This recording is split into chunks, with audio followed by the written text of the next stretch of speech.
To start this NSSN rally, we have an NSSN speaker, and that is Rob Williams, who is the chair of the NSSN. Thank you. Thanks, Linda. Thanks, comrades. We say every year the TUC Congress is at a crucial time, but it is no exaggeration, no hyperbole to say that this year.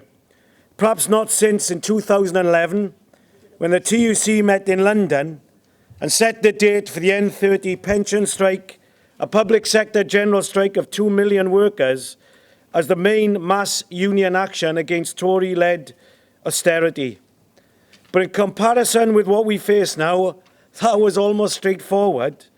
But I have to say, if that strike that shook the Tories had been continued and escalated, it could have defeated Cameron and Osborne's cuts. It would have ushered in a wholly different situation as the organised working class, the labour and trade union movement would have put its stamp on those events and the events after. The NSSN, along with others, did all we could to support and build that action and then retrieve it. And isn't that what is needed right now, with chaos in Parliament? TUC meets this week and has a responsibility as our Parliament, that of the trade union movement, to provide clarity and a way forward for workers. Because if you peer through the confusion, if you peer through the fog and the mist of this crisis, what can we see? The Tories split asunder in the midst of an historical crisis. I'll be the first to say they are now rudderless. I'm sure others are going to say that as well. But we also have to face up to the fact that workers are divided as well. Between those who voted for leave, many of them, I believe, did so because they saw it as a chance to strike back at the rich elite establishment. And they are furious that the result appears to be under threat. But there are other workers who understandably fear a no-deal Brexit as well. But the only force that has any chance of bringing them together is us, the labour and trade union movement of 6 million plus workers. Only if it is prepared to fight now, mobilise now, on a radical pro-worker, anti-austerity, socialist programme of policies. That is why I believe that Jeremy Corbyn has to grasp the opportunity of a general election and run on at least the manifesto of 2 years ago. I'm sure many of us would prefer him to go even further than that. Don't forget, that too was supposed to be a Brexit election, where he had no hope, we were told.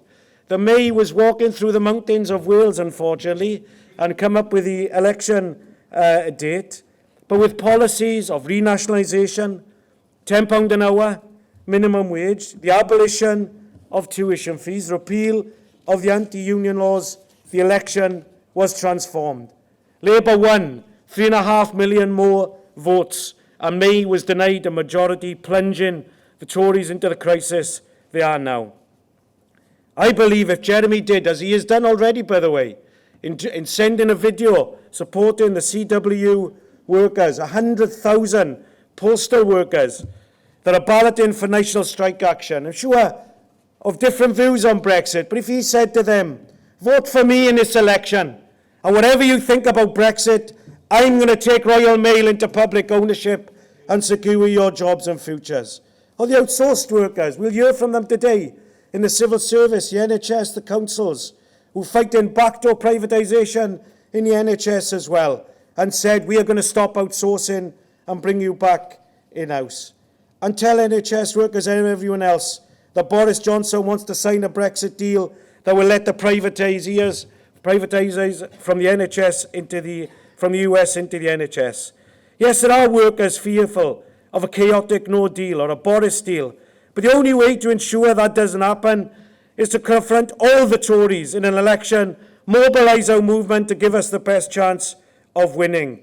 And workers are fighting, and often winning, as you will read every week in our NSSN bulletin. Don't believe it's possible to do deals with the likes of the Lib Dems and the Tory Remainers.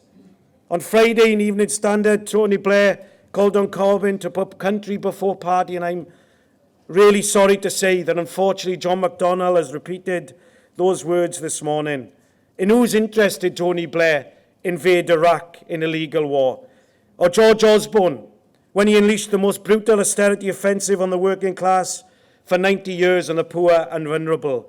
That Joe Swinson, the new Lib Dem leader, served in the same cabinet as the Tories to unleash that austerity offensive, trebling tuition fees, sacking 1 million public sector workers, and led to a lost decade in terms of terms and conditions.